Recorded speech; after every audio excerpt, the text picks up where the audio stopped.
امام علی علیہ السلام کا ایک صحابی جس کا نام ربیع بن خثیم ہے. امام کا ایسا صحابی امام کے زمانے میں، امام کے عصر میں، کہ جس کا ہر لمحہ ہر لحظہ اللہ کی عبادت میں گزرتا تھا.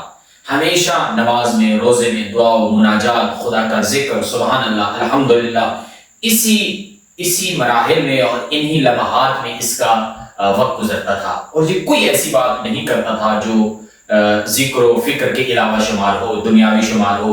کوئی دنیاوی بات نہیں کرتا تھا، بلکہ اپنا پورا وقت اور پوری زندگی جب یہ جاگتا تو اللہ کے ذکر میں مشغول ہوتا تھا. حتیٰ کہ تاریخ میں ہے کہ جب امام حسین علیہ السلام کربلا کے میدان میں شہید ہوئے اور اس کو خبر ملی کہ امام حسین شہید ہو گئے، تو اس نے ایک جملہ کہا کہ وائے ہو، تف ہو اس امت پر جس نے فرزند رسول کو قتل کر دیا، جس نے فرزند رسول کو شہید کر دیا. یہ ایک جملہ اس نے یہ اپنی زبان سے کہا.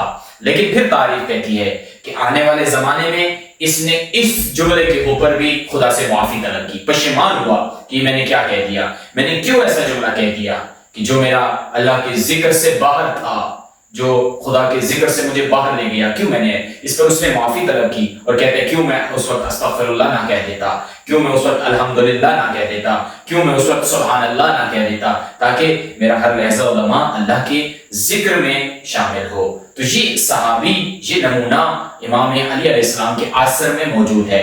امام علی کا یہ صحابی ہے اور مولا کے لشکر میں شامل ہے. جب مولا کا لشکر جنگ کے میدان میں تھا تو جنگ کے میدان میں یہ امام کے پاس آیا اور آ کر کہتا ہے مولا میں تو شک و شبہ کا شکار ہو گیا ہوں، میرے اندر بڑی تردید ہے، میرے اندر بڑا شک ہو گیا ہے، میں کوئی فیصلہ نہیں کر پا رہا ہوں. خوب کیا فیصلہ مولا نے فرمایا؟ تو یہ کہتا ہے کہ میں فیصلہ نہیں کر پا رہا ہوں کہ دوسری طرف جو لڑائی کرنے ہیں وہ بھی نماز بھی پڑھ رہے ہیں، وہ بھی روزے بھی رکھ رہے ہیں، وہ بھی خدا کی مناجات کر رہے ہیں اور یہاں بھی مناجات ہو رہی ہیں. مجھے معلوم نہیں ہو رہا کہ کون حق کے اوپر ہے.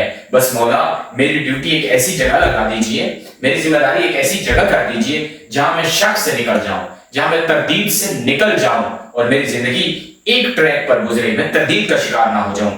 تاریخ نے لکھا ہے کہ امام علی علیہ السلام نے اس شخص کی جو ڈیوٹی لگائی وہ سرحد پہ لگا دی. ایک ایسی سرحد جہاں پار دشمن موجود تھا، جہاں کافر موجود تھا، جہاں بت پرست موجود تھے، تاکہ یہ شک اور تردید کا شکار نہ ہو. حالانکہ اسے یہ علی سے محبت کرتا تھا، یہ بات تقویٰ تھا، لیکن اسے یہ معلوم نہیں ہو رہا تھا، یہ بے بصیرت تھا، با بصیرت نہیں تھا. اسے معلوم نہیں ہو رہا تھا کہ جو علی کے مقابلے میں جنگ کرنے کے لیے آیا ہوا ہے وہ علی کا بھی دشمن ہے، دین کا بھی دشمن ہے، رسول اللہ کا بھی دشمن ہے، خدا کا بھی دشمن ہے. لیکن یہ فیصلہ نہیں کر پا رہا تھا.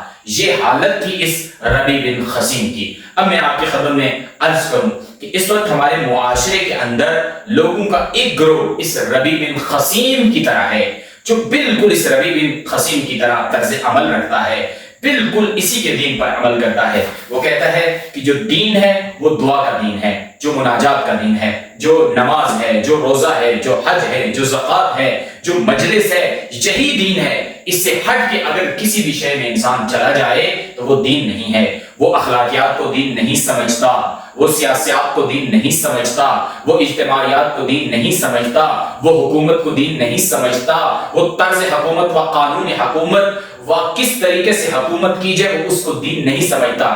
اس کا کل دین جو ربیع بن خثیم کی طرح طرز عمل رکھتا ہے، اس کا کل دین یہ ہے کہ یہ مناجات میں مشغول رہے، یہ نماز میں مشغول رہے، یہ روزے میں مشغول رہے. اس کا کل دین مفاتیح الجنان کا دین ہے. اس کا کل دین دعاؤں اور اسی تکبیر اور الحمدللہ اور سبحان اللہ کا دین ہے. نماز اور روزے کا دین اس کا کل دین ہے. اگر کوئی شخص اس سے باہر چلا جائے تو یہ اس کو درست نہیں سمجھتا. یہ ربیع بن خثیم کا طرز عمل ہے جو آج اس معاشرے، ہمارے معاشرے کے اندر بھی موجود ہے. بہت سارے لوگ ربیع بن خثیم جیسا طرز عمل اختیار کرتے ہیں، چاہے مدرسے میں پڑھ رہے ہیں، چاہے مدرسے سے باہر ہمارے معاشرے میں کچھ لوگ ہیں وہ اسی طرز عمل کو اپنانا پسند کرتے ہیں. اس وقت اگر ہم نگاہ کریں وہ علماء، وہ مجتہدین جو سیاسیات کی طرف جاتے ہیں، جو اخلاقیات کی طرف جاتے ہیں، تو طرز حکومت کی بات کرتے ہیں، وہ اس کو درست نہیں سمجھتے. امام خمینی کو کیوں درست نہیں سمجھتے؟ ان کا دین ربیع بن خثیم کا دین ہے. استاد معظم کو پاکستان کے اندر کیوں درست نہیں سمجھتے؟ ان کا دین ربیع بن خثیم کا دین ہے. کیونکہ یہ اس طرف نہیں جاتے، اس کو دین نہیں سمجھتے، اس کو اسلام نہیں سمجھتے، اس دائرے سے باہر رہتے بھی ہیں، اور جو اس دائرے میں داخل ہو جاتے ہیں اس کے خلاف ہو جاتے ہیں۔ ان کا دین ان چند عبادات کے اندر ان کا دین ہے، اور اگر کوئی شخص ان سے باہر کوئی طرز عمل کرے، اب مجلس میں اگر طرز حکومت کی بات کی جائے، اگر سیاسیات کی بات کی جائے، اگر اخلاقیات کی بات کی جائے، تو کیوں روکا جاتا ہے؟ کیونکہ اس کو دین نہیں سمجھا جاتا، اس کو دین نہیں سمجھا جاتا۔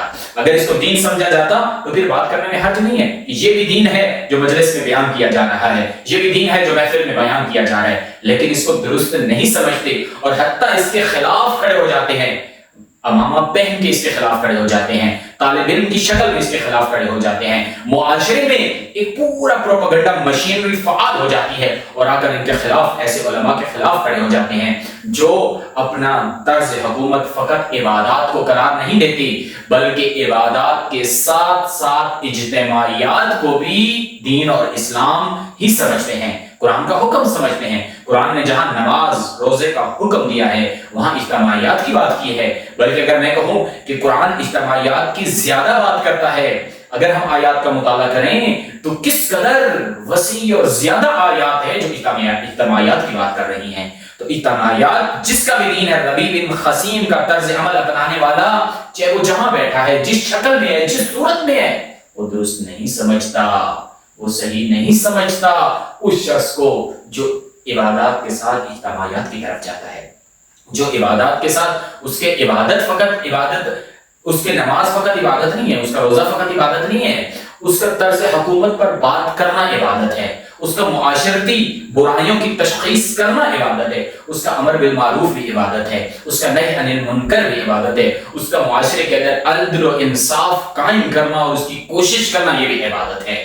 بس ربیع بن خثیم کا طرز عمل انسان کو بے بصیرت بنا دیتا ہے، جیسے یہ شخص خود بے بصیرت تھا، اس کے طرز عمل پر عمل کرنے والا انسان بے بصیرت ہو جاتا ہے، اس کو سمجھ نہیں لگتی کہ وہ کر کیا رہا ہے۔ اس لیے اس نمونے سے ہمیں دور ہونا ہوگا، اور ہمیں عبادت کے ساتھ اجتماعیات کو دین سمجھ کر اس پر عمل کرنا ہوگا۔